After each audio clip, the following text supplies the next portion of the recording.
Akala mo ba alam mo na ang lahat? Delikado yan sa real estate. Maraming ahente ang hindi umaasenso kasi iniisip nila na sapat na ang alam nila. Pero alam mo ba, ang real estate market ay laging nagbabago. Kung hindi ka nag-aaral at nagle-level up, iiwanan ka ng mas magagaling na ahente. Sa real estate, hindi sapat ang sipag at tiyaga lamang.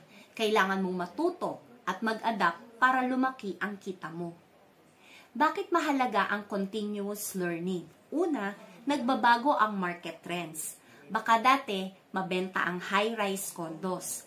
Pero ngayon, mas gusto ng buyers ang house and lots sa probinsya. Second, lumalakas ang digital marketing. Kung hindi ka marunong mag-Facebook ads o mag-SEO sa property listings mo, iiwanan ka ng tech-savvy na agents.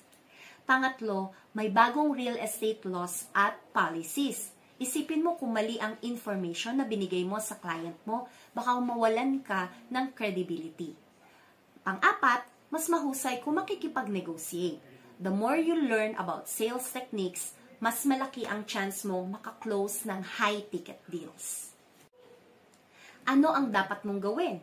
Una, mag-attend ng seminars, training, at workshops. Kahit may bayad, investment ito sa growth mo. Pangalawa, magbasa ng real estate books at articles. Huwag lang puro TikTok at Netflix. Pangatlo, sumali sa mga mentorship programs. Mas mabilis ang learning curve mo kung may coach o mentor na mag-guide sa'yo. Matuto ng social media marketing, negotiation skills at legal aspects ng real estate para lumamang ka sa ibang agents.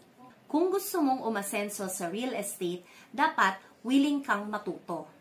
Kung tatamarin ka lang at iisipin mong sapat na ang nalalaman mo, huwag ka nang magtaka kung hindi ka makabenta.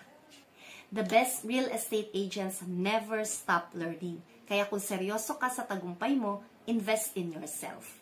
Ready ka bang mag-level up? Comment nyo lamang po ang learning mindset sa ibaba. This is Natalie Concha of VS Concha Realty. Laging tandaan, real estate is for everyone. Let's learn and grow together.